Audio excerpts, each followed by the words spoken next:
Design differs from art in that it has to have a purpose. Visually, this functionality is interpreted by making sure an image has a center of attention, a point of focus. Contrast creates a space and difference between elements in your design. Never forget that every element you place on a page has a weight. The weight can come from color, size, or texture.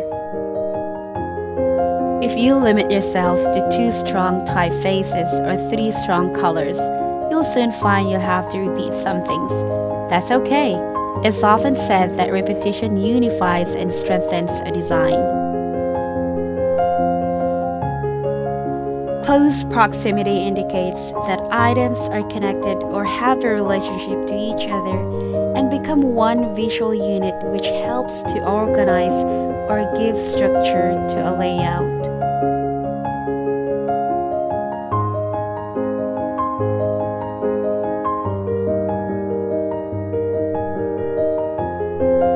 Design should be viewed as moving parts with combined to tell a story. As you approach your design project, you must first familiarize yourself with these principles of design. Only then will you be able to break the rules to create your own signature style.